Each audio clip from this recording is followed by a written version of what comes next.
Welcome back to another episode of the Hooligans Pitch, episode 78. 3 days until the Premier League begins once again. We're still in season 2. We're not starting season 3 until the season finally arrives. But we had to do just one more little chit chat because we had an abundance of transfers in the last few days. Yeah, things are happening. Not for my team, but for everyone else. We're rolling. Your name at least got thrown out there with the transfer rumors, so progress is happening. A little. Not enough for my liking, but a little. Yeah.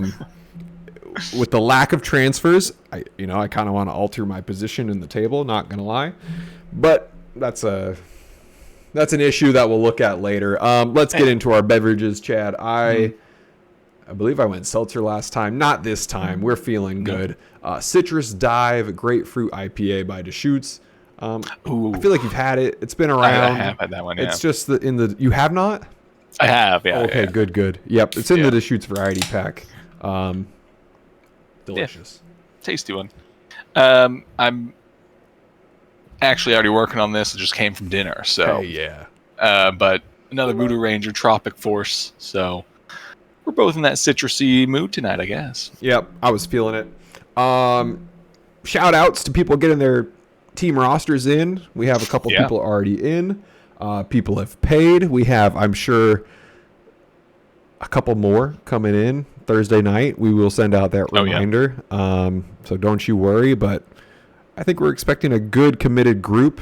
Seems like people are all up to date on the rules. Still only 3 of us in the Pick'ems League, so get in there. It's free. It'll be fun. Yeah, free and fun. Can't go wrong with that. Pick a winner, Yeah. Yeah, I was curious. We got to talk about that because we don't have to pick all the games. We can set a limit on it. We can do like 5 games a week. Yeah. So, I mean, this year, experiment, see how it goes. It is a lot of games to pick every week.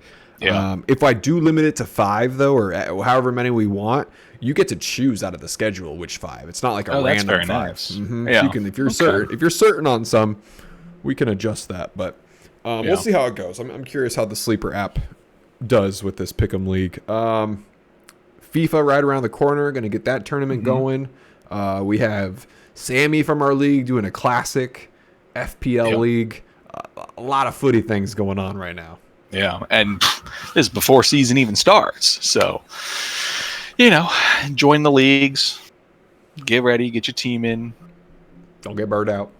Don't get burnt out. It's a long season. I'm so excited. Chris is just like, I feel like soccer just ended. I was like, it did just end. I was like, the Olympics just ended. And I got to say, I know we talked about it already, but the Olympics did a good job near the end of getting, I think, everyone hyped for this season to begin. They felt a little dull at the beginning. I think we all recognized that. But then I think once we saw the quality that was there, got a little more engaged. Saw players that we're likely to see in Champions League. Which I think is neat to see.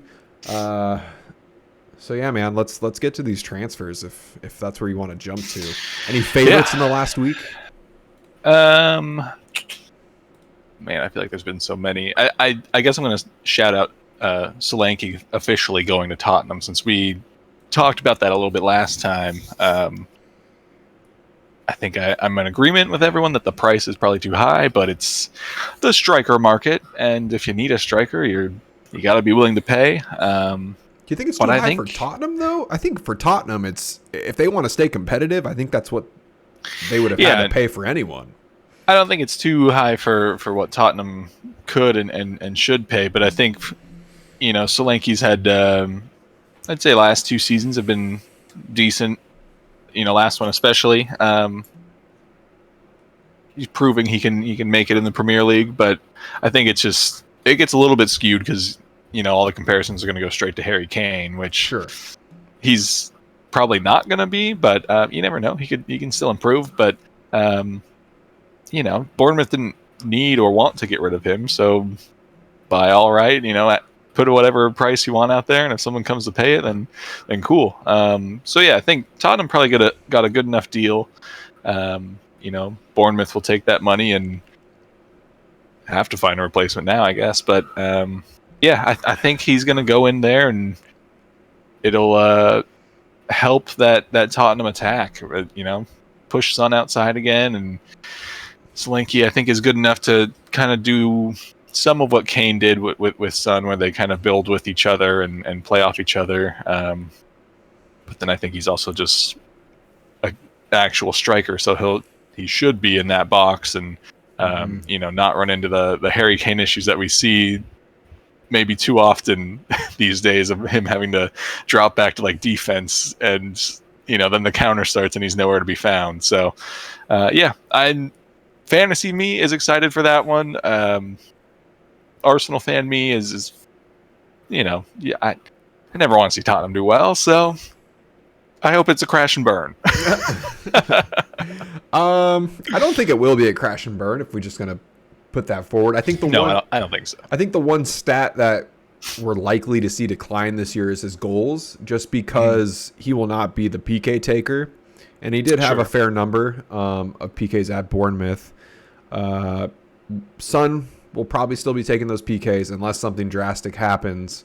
So that's where I would, for fantasy value wise, okay, maybe he gets a few goals taken away, but the man put up 19 goals with Bournemouth last year. Yeah, exactly. That's you put this same type of player, the same type of energy onto Tottenham, who is just a attack heavy team, and should those numbers stay the same? Probably. Could they get better? That's where I'm like, maybe.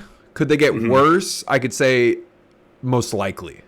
And by worse, it's not that the team's going to get worse. It's just going to be individual stats are just different. He might rack up assists, though. I mean, that's the thing. It might just kind of the other way. Make him a little more well-rounded, I guess, in that, now he can, kind of be the focal point up top, but that doesn't always mean you're going to get the goals. But, if you can release Son or release Kulusevski or whoever's playing on the right, then, you're if not an assist, getting that like pre-assist or starting the movement and stuff. So I think he'll be an interesting one to see develop there. But I think it's a smart signing. I feel like I've said that about so many teams this summer, is that they're making like really smart signings.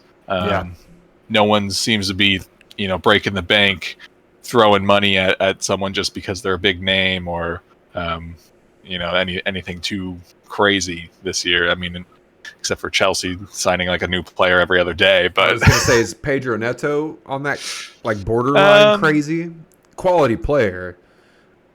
I'd say he's on that borderline crazy. Because he's a great player, but he's had so many fitness issues. And I mean, you look at Chelsea's injury list last season, and it doesn't really bode well for Neto improving his injury record. But when he's out there, he looks great. He looks fantastic. But I think you're running into an issue of like, where do you play him? You're not really going to drop Palmer. Maybe you move him under as like a second striker, shadow striker vibe. And so Neto can play out on right. I know Neto can play left, but the games I saw of him playing left at Wolves, just he didn't bring that same threat, I think, as he does on the right side. So I don't know, just one of many there at Chelsea, where it's question marks of how much they'll play, where they're going to play. Will they be able to get a good run of form going and do something with this team? Yeah, that's Chelsea has so many question marks, especially with the whole Enzo situation. If Enzo has one game where he does something controversial, it could just set this into like a downward spiral. They re-signed Palmer. They got him another 2 years. I think he's on until 2034 now. It's crazy to see the years on these players and how long they're going to be there for.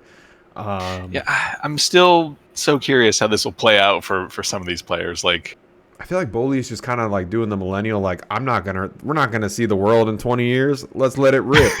And like, maybe, he's up in those upper echelons of wealthy people. So maybe he's hearing things. He's like, look, this is not going on for much longer.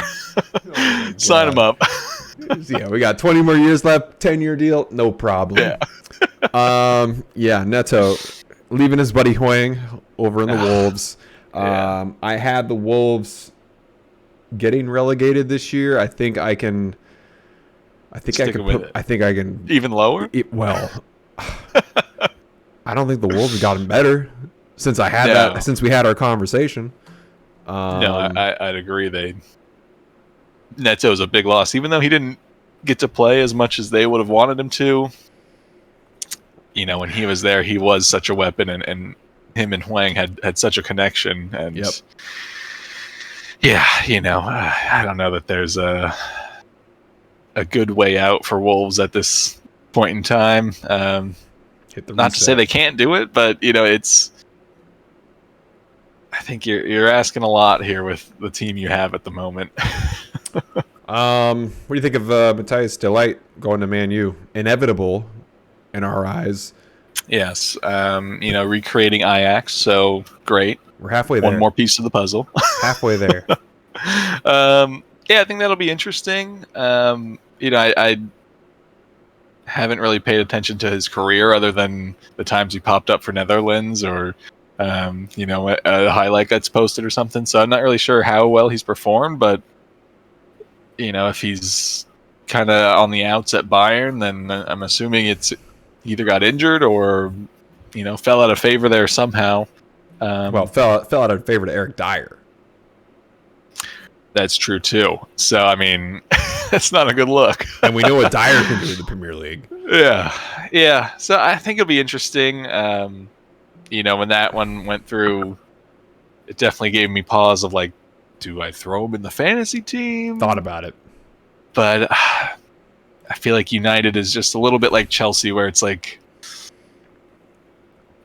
hard to predict really how they're going to perform. Like United's got, I think, the better knack to like squeak out these wins in these games where they just seem to get, you know, a lucky late goal or, you know, just barely get by even when they're not playing well. But I don't know if you can rely on that with, you know, a new defender, which I think their injury list in defense is already a little bit shaky now. So he might go in right away. He probably will. Well, Johnny Evans was playing in Saturday's match, and I don't know if you saw his PK, but it didn't look great. No. You didn't see it? No. Oh, you don't have to. It was one of the worst PKs I've ever seen. Just let that guy retire. Come on. Dude, just let him be like a player coach and leave it at that poor man's knees. Yeah, interesting game. So I saved it for the pod because I didn't want to bring it up, but Casemiro played the the entire game, had a nice PK. He puts up stats, man, and he puts up crazy stats sometimes, but this guy is just so unpredictable in terms of when he's going to try hard, and it makes it. Last year I had Casemiro in my team, right, at the beginning, and I'd say he killed it. Yeah, it's a great pick. And then like November happened, and luckily I knew he was going to fall off this cliff, and I ditched him right away. But now I see him again looking pretty fit in this game, making me, honestly, dude, I watched this game and I rethought my whole team when I was sitting there watching this game. Like, damn it. I won't lie, I have Onana as my keeper right now. Okay. For the memes. You want the risk. Well, you know? I figured people are he put likely. Up good numbers last season too. He did. He was one of the top keepers. Pickford, I think, would have probably won the league in terms of points last year. I think so. I think that would have happened, and I won't be shocked if a lot of people go with Pickford this time around. But second season, right? So this will be Onana's second full season at United. Should be at least a little more comfortable. I imagine they'll get more clean sheets this year. It's more so, is Casemiro going to get as many tackles as they are clean sheets for the entire season? I don't know. Yeah. But for the short term, he just has bursts. Yeah. You think it's like a warm weather, cold weather thing? Like, because, you know, last season it seemed to be when it started to get a little colder, he seemed much less interested in playing. I never thought about that. So maybe, you know, summer he's feeling good. Yeah, he's fit. He's at the beach and you know, coming back feeling fit and proper, and you know, then rides that out until it gets cold, and he's like, oh, I don't want to be here. I want to bundle up, throw the Netflix on, and. You have a great point. I understand playing in Brazil and Spain your whole life, and then going to Manchester. Yeah. Oh yeah, could be. Well, I think we got to keep an eye on this. This is something to think about for sure. I'm gonna be checking the weather every United game day and see how that correlates at the end. If it's above 20, we're golden. Exactly. All right. Good. Sun's out. He can stretch out, feel good.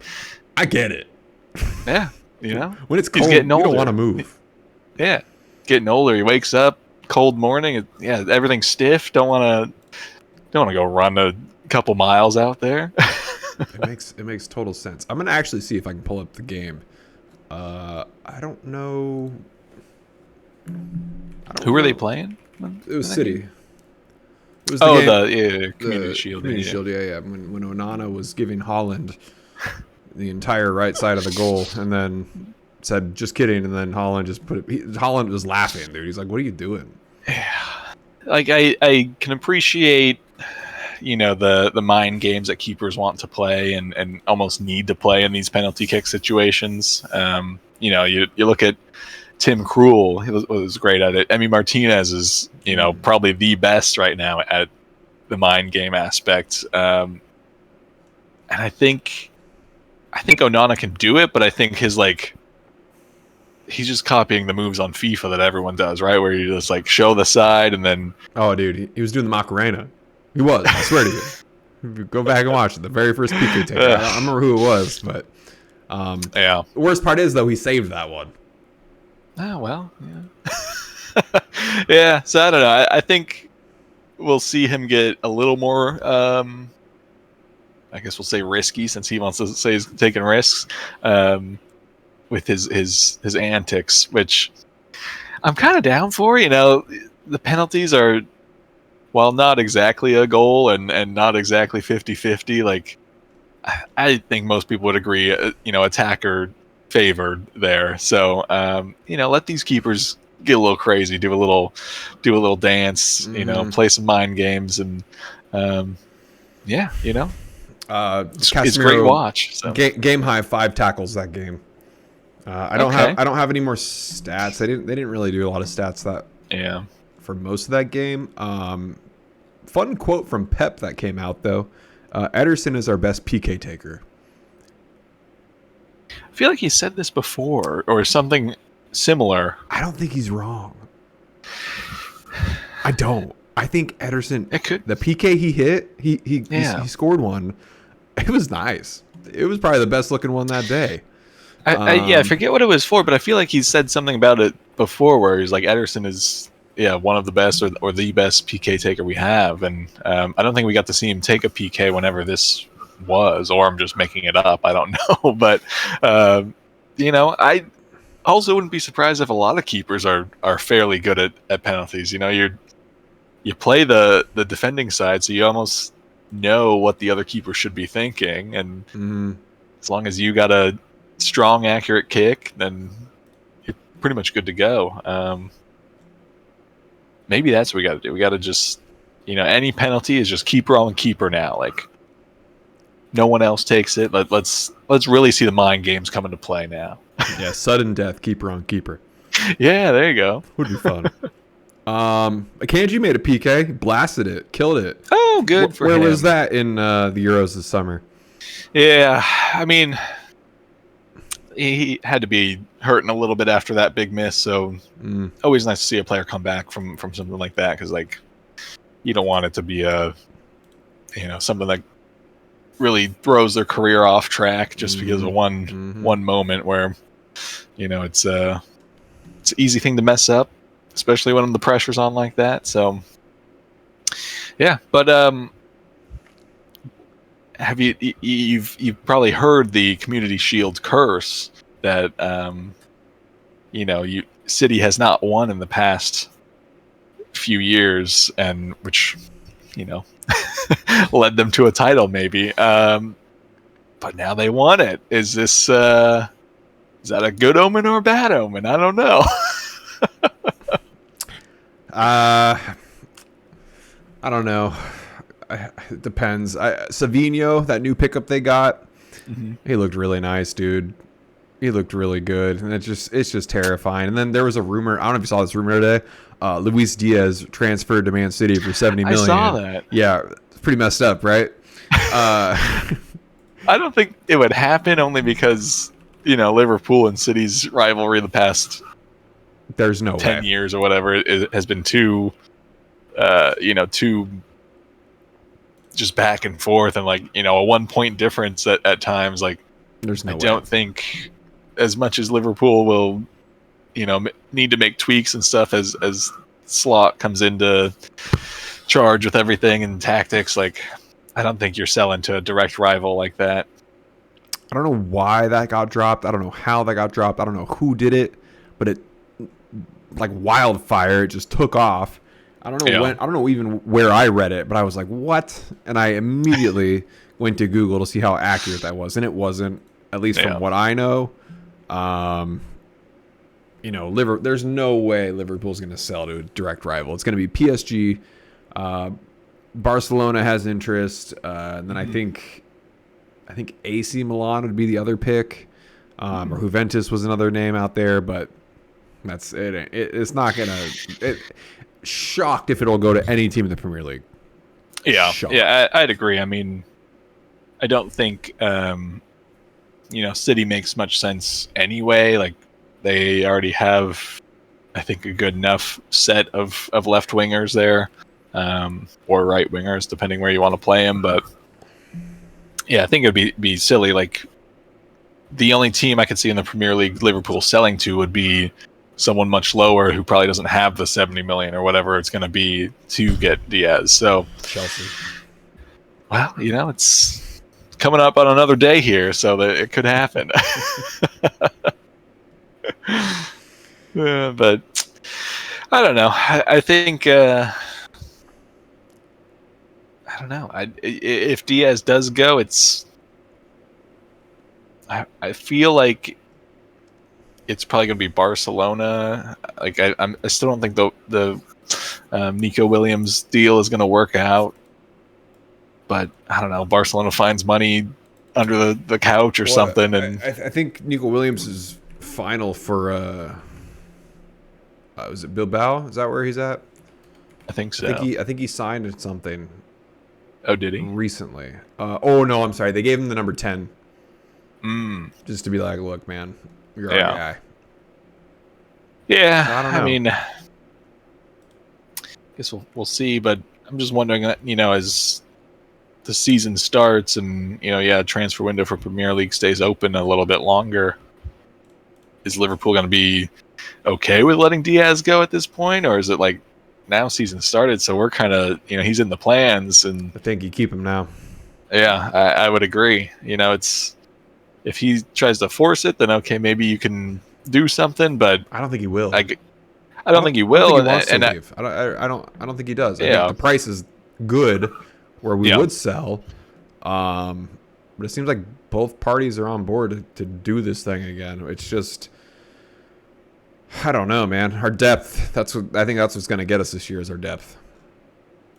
Yeah, I mean it's got to be tough for any manager that has such good quality and so few positions, I guess, up top, and try and get everyone good play time and keep them all happy. And I think for Liverpool it can kind of work because Diaz seems to stay healthy when Jota kind of comes back and plays a handful of games and then goes out injured, or I think it's probably okay for Diaz to stay and get plenty of play time, but I get he's had a great off season with Colombia, and teams will certainly be asking questions about him and maybe trying to turn his head a little bit. So we'll see, but I think at this point it's too late. It just got complicated because Gakpo had a great summer too. That's why this is such a. I mean, oh no, you have two great left wingers. What a problem to have. It is when they're both able to get sold for a high amount. That's the problem. Maybe not Gakpo as much, but it's. I hope both these players can understand the end goal, kind of how Darwin was. Mm-hmm. Darwin all year was basically saying, "I'll do whatever it takes. I'll do whatever it takes," and he kind of did for the most part. Yeah. You never really had an issue with Darwin all year. Off the pitch, on the pitch, sure, it was. He just wasn't putting him away. Yeah. No new news on Darwin's suspension. Are we just sweeping that under the rug and acting like it never happened? I think so. I think everyone just forgot, right? I think we got away with it fine. There's all this other drama around it and the whole tournament, right? Like time moves fast, man. That's it. Time moves fast. It's while that situation was going to be hard to judge of like who is really wrong and who should be punished. Like, I think this is probably for the best. Just like, it's gone. Summer's over. We're moving on. Like, no one really got hurt in it. So, correct me if I'm wrong. It was the same weekend that Trump got shot, right? I think so. Or it was very close to. It was been the same. I think because we were on vacation. I think it was when we got back from vacation. So much happened in the world where Darwin was like. It was top news in the sports world, and then no one gave a shit about the sports world a couple days later. That's it. So I think he's good, man. I really do. I think so. I mean, I don't think it would take this long for any form of punishment to come out. I think with how poorly ran, we saw the final game being on like the fan side and all that. I would think that FIFA and CONMEBOL and all these, federations that could punish him, maybe just kind of give him benefit of the doubt that like we probably did mess up in our seating assignments here of, putting family members near opposing fans and, we didn't run this as well as we should and had Darwin like connected with a chair or something. Like that's maybe something would have happened, but I think for it to just be a kind of like heated, like a little bubbling over situation, I think he's probably fine. He's good. You can't hang on to something like that for the whole summer and then decide once season starts for something to happen. That's like just doesn't feel right. Close to over a month by now. Yeah. So who do you think is going to score more this year, Salah or Nunez? I think probably Salah still. We've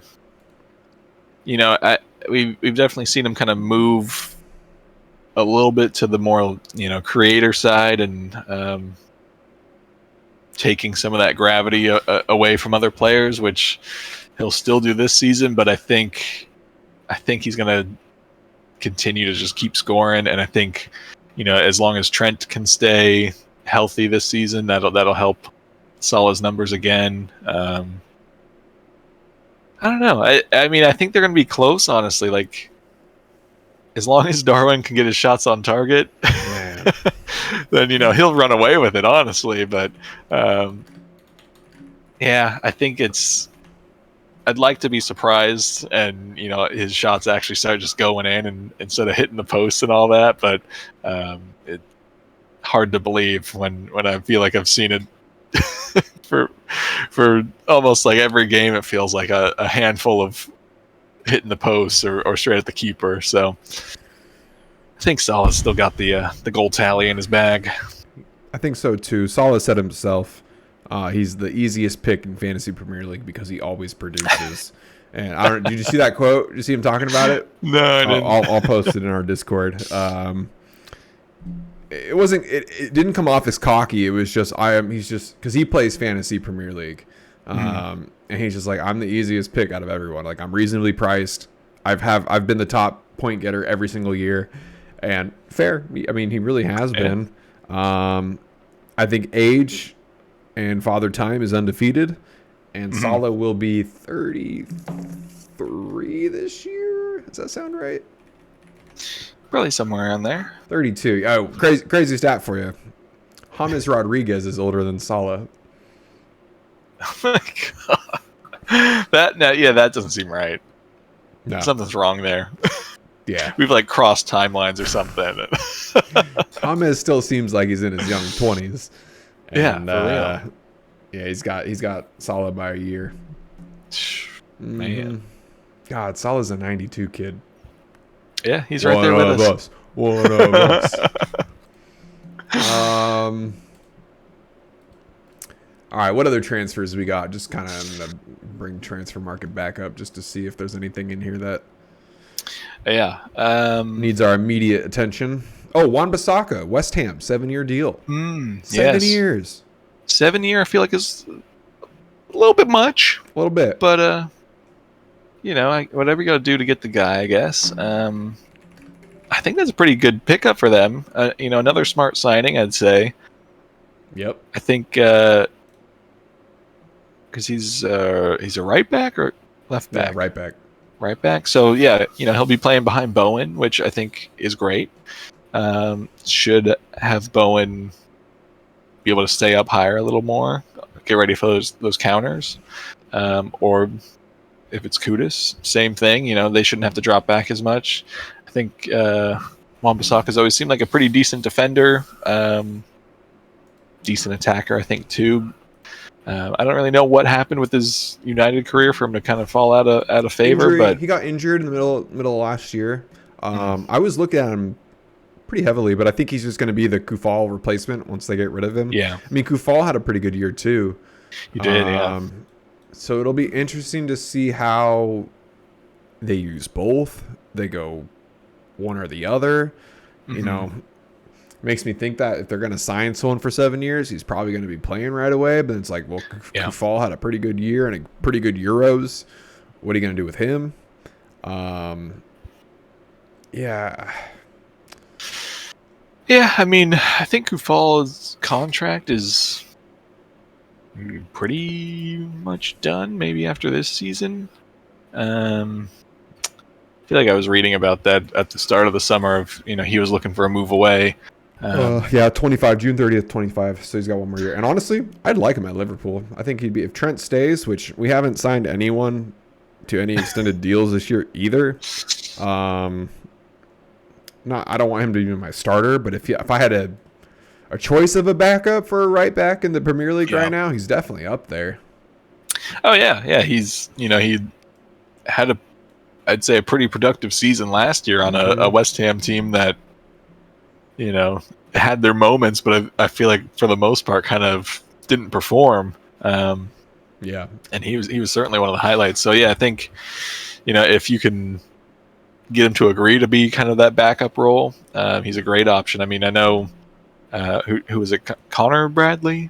Yeah. Oh yeah, we got Connor, and he's actually favored right now, I guess, with Slot pretty heavily. Oh really? Wow. So I don't know. So, maybe if money comes.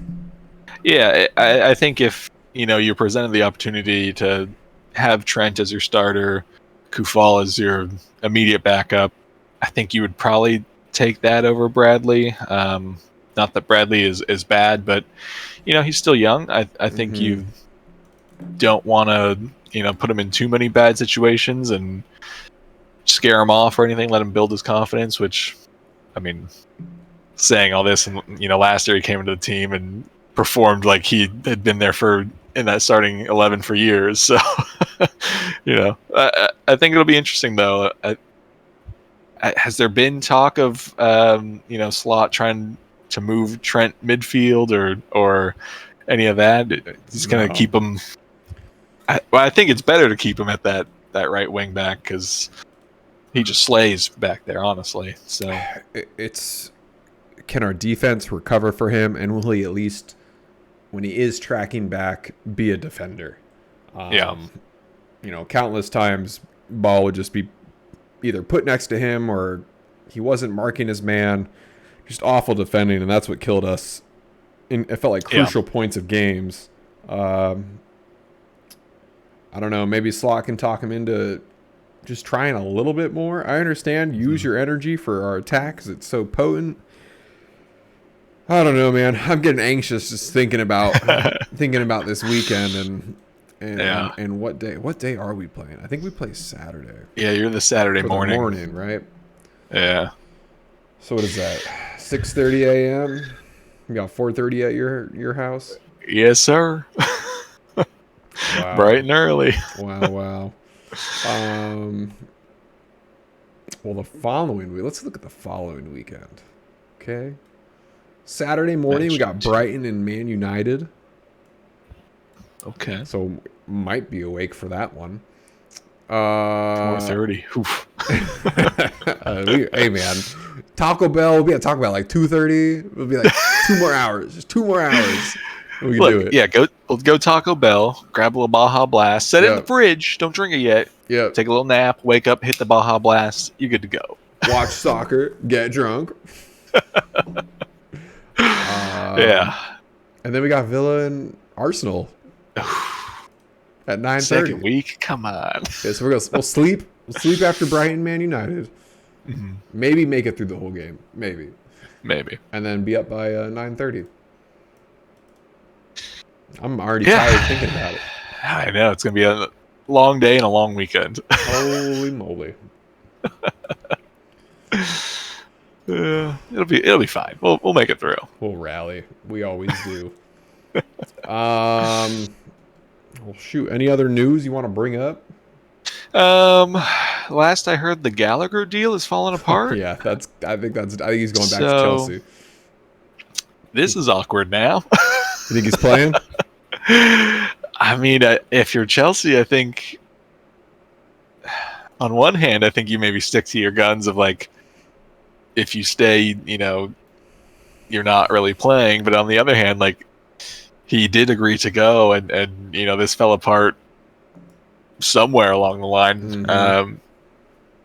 So I'd feel bad if they'd take it out on him, even though it doesn't seem like it was his fault. I don't know, just another number for their ever-growing list of senior players, and something's got to be done about that, right? They can't have. I think they're at 43 players now. Oh, I was going to say 46, but is it 46? It's in the 40s for sure, which is just insane. I think you can only register maybe 30, if that, for Premier League.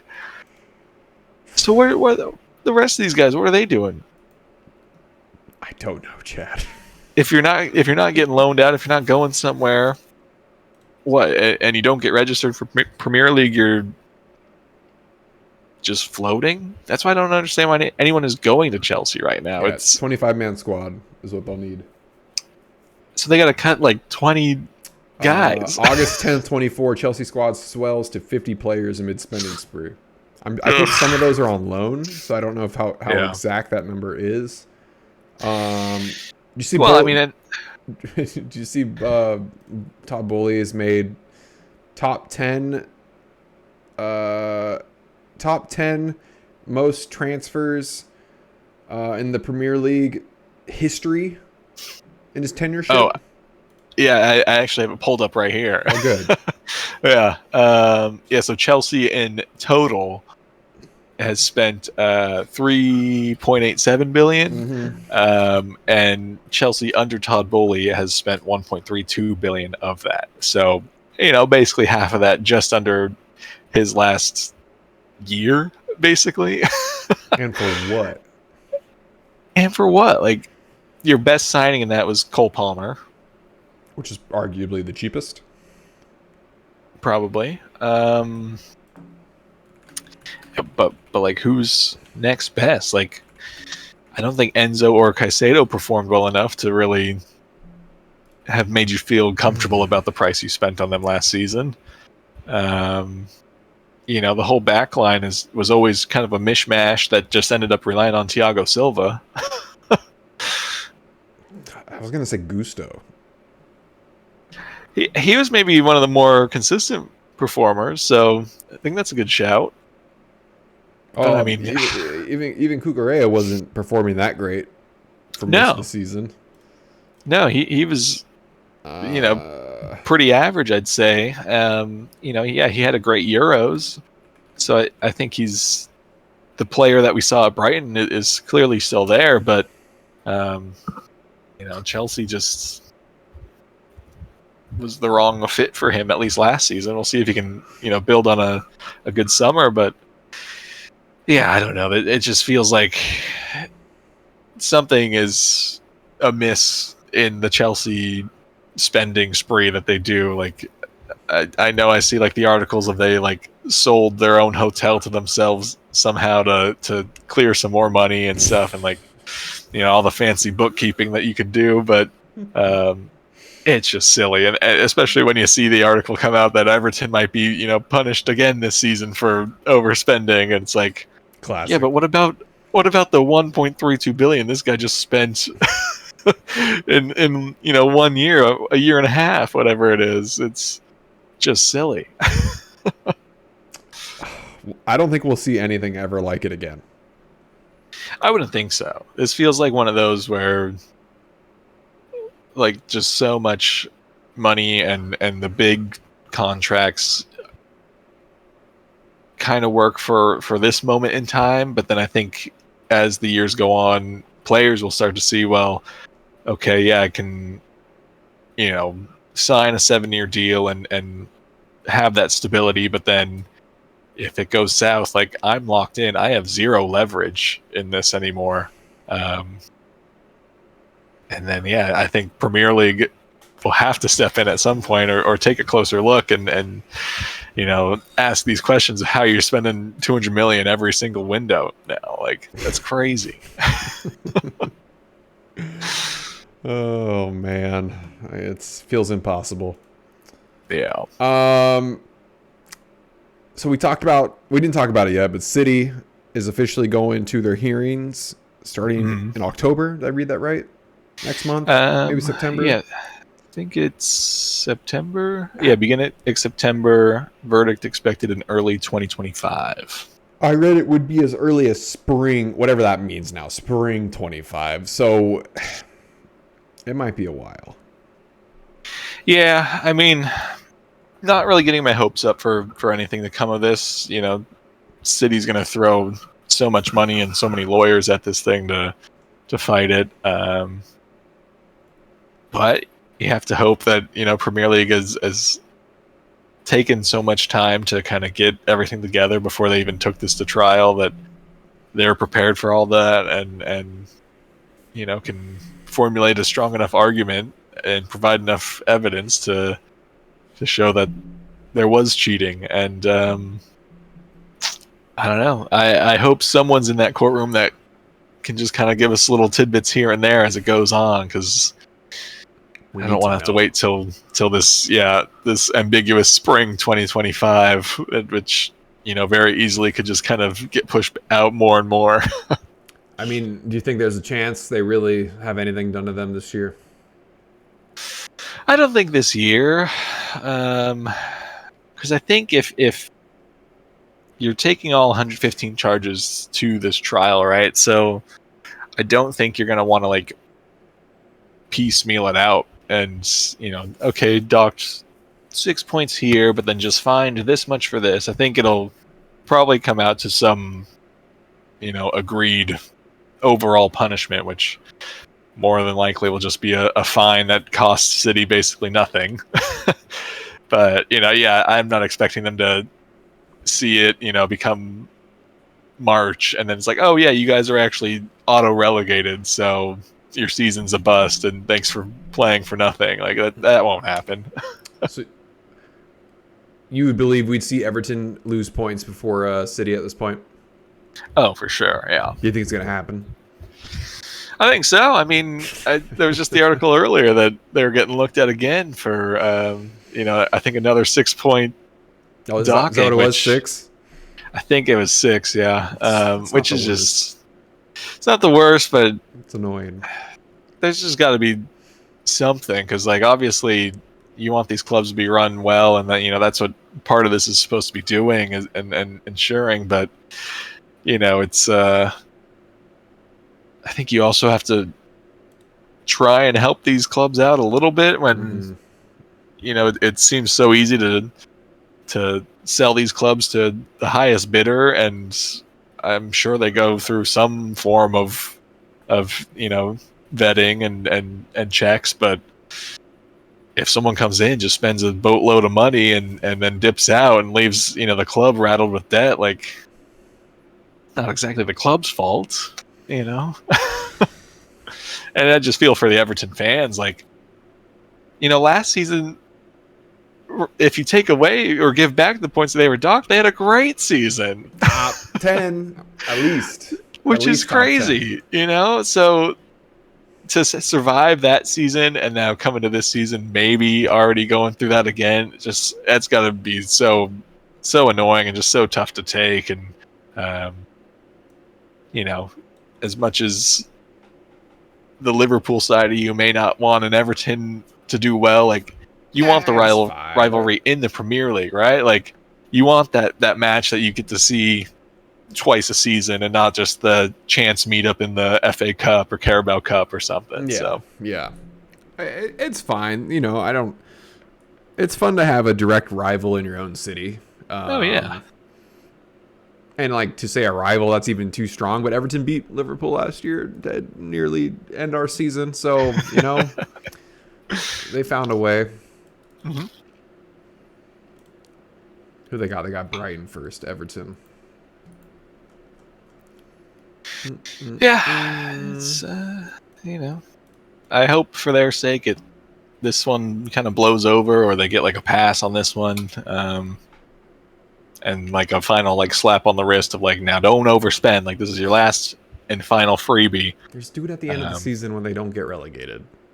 Yeah, exactly. Like, because it's not like they're trying to hang on to all their players and still sign players. Like, they sold Onana for like 60 million, which is probably one of their best key players out there. So yeah, this club is already doing what they can to get back into the good graces, and to just keep piling on them feels so harsh. Like, please let it end. Yeah. Well, the first game is this Friday. Should be 2 p.m. for me, noon for you. Yep. Man United versus Fulham. Who you got? I've been going back and forth on this all week, honestly. I'm like, my first thought was like, Fulham's going to take it, but then I was like, am I just wanting to see United fail? Yes. So I've been trying to like clear my mind and get like a more neutral view. But I have a good feeling that at least Fulham will take a draw out of this. I think it's going to be a draw. Okay. I think draw or Fulham win. I don't feel like I've seen United play well enough to really get it done. I feel like, granted, the tidbits of Fulham I've seen have just been Smith Rowe goals, but they look pretty fluid in their counterattacks, and people swarm in the box, and they lost Tim Ream in the back, but I think they still look okay back there. So yeah, I'm hopeful Fulham will come out strong. We'll see. I'm excited to see Smith Rowe play. Mm. I'm interested in seeing how United plays. No Højlund, and that's probably, I guess, no Luke Shaw, and of course the other kind of big signings, Euro. No Harry Maguire. I doubt we'll see Delight play. I think he has to. No, he's not going to play already. There's no way. I think he has to. You got no Maguire. You got no Lindelof. Well, you got no Shaw. You got Johnny no Evans, Euro. and you got Casemiro, who played center back. You don't want. Yeah, but you don't want him playing there. It's Man U, baby. We're going. We're back in the swing of things. Did you forget how last year went? We're in it. It's here. It's come. Casemiro. It's happening. Well, if it's not Maguire and Johnny, Johnny Evans too. Johnny Evans might play. It'll be Martinez, and actually they have Martinez right now on this team sheet as left back, which I guess isn't too surprising if Shaw's going to be out. Yeah. It might be Casemiro and Johnny Evans. Yeah, it might be. What a start to the season. It's deja vu. We're here. Just like last season. Yeah. All right. Any other news? I think we hit it all. The only one I want to talk about, it's not Premier League related, but Saudi Arabia has allegedly thrown a $1 billion offer at Vinny Jr. I think it's a 5-year deal they threw at him for $1 billion. He's 24, I believe, now. This would be one that I really have to think hard about if I was him. Yes, you're at Madrid. You're winning everything that you want to win. You know, you're performing well. You're still making stupid money. Mm-hmm. But you go play in Saudi for 5 years, leave a billionaire. You come back, come out at 29, maybe 28 if you know they try to recoup some money on you. Do you do it? Is it worth it? I don't know, man. He's getting a ton of slander right now from Brazilian legends. If Brazil wins the World Cup in 26, I could see it happening. 26, is that what it is? 2 years away? Yeah, 26. Yeah. Then maybe. But not right now. I don't know. If the offer's there, what if it's not there in 26? I think he'll be okay. Oh, yeah, he'll be okay, but I'm just, you know, as much as we don't like Saudi coming in and just throwing stupid money at players, like, I think this would be one of those situations where I'd have to think, like, how much do I want to play this game and how much do I want to make? Because true. A 5-year period in your career, yes, is quite a while. You know, especially as he's kind of entering his prime years. But if you can come out of that as a billionaire, like your family and the next however many generations are just set. So I don't know. I don't think he'll go. I think it's wild. He has too much respect for the game, and you know, leaving Madrid is never going to be an easy thing. Like, I don't think you're going to get to go right back. No. So I don't think it'll happen, but it's such a crazy offer, and you know, I'm sure Todd Bowley is like, well, if they can offer that much, maybe I can figure out something. Okay, that'd be extreme. I can't imagine. That'd be wild. Yeah. Anyone but Saudi, and I could see it being more of a possibility. If he can stay in the top 5 and get that money, yeah, sure. But just ridiculous. It is ridiculous. That's so stupid. Yeah. All right. Well, get your team in, Chad. I'm dying to know who you're getting. Yeah, I'm getting it together. Last few pieces. They're coming together. I mean, I got to decide here quickly, so you'll see it soon enough. I stuck to my word. Wout Fast made my team. Good man. I said, you know what? I can always sub him out if it's not. As long as I put him in day one, I keep my word. I hope he gets a goal day one. Oh, fucking told you. I told you.